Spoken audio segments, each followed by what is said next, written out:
Good afternoon. I want to show you how we took a flat panel door and made it a single panel door, but you can do as many panels as you want with this kind of design. What we did is we cut out the center of the door. You're going to need a lot of clamps to glue all your new rails in. You have to put new rails in because these are hollow core. What you have to do is once you cut it out, see that cardboard in there?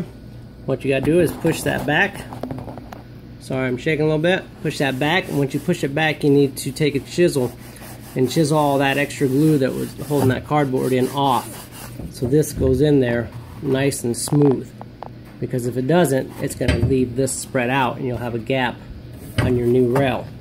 Okay, so once you get your rail in there, get your honeycomb done, push your rails in there, glue the crap out of it. I glued the crap out of it. I let it set. Once it's set and dried. Okay, one thing I want to point out though is right here, as you can see, right there, you have particle board right here.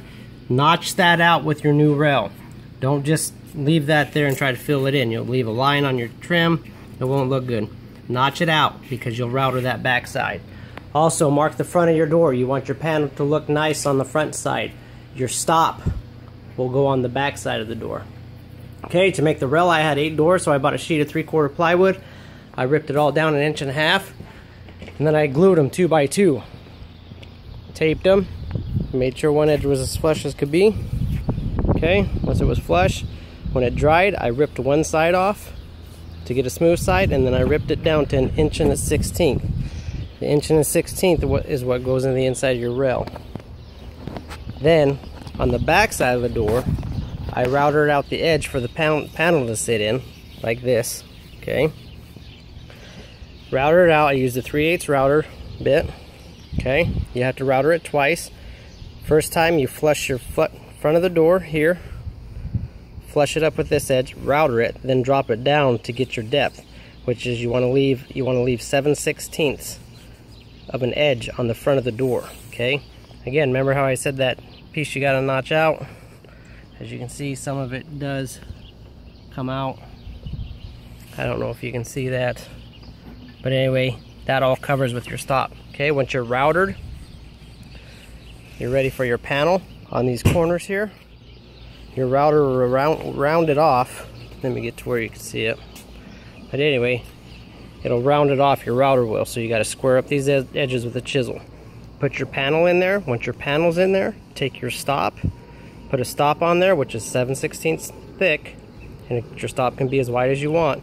Put that on there, and with 1 1/4 nail, you nail just the edge right here. Stop through your new panel into the MDF. Okay.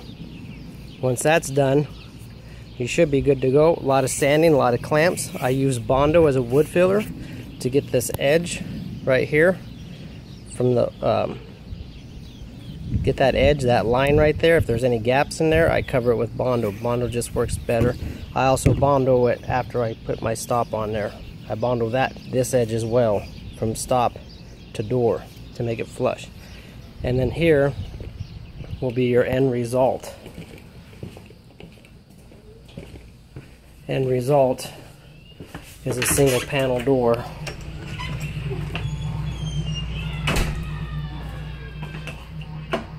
That will look just like this. I'll show you the back side here. And there's your back side.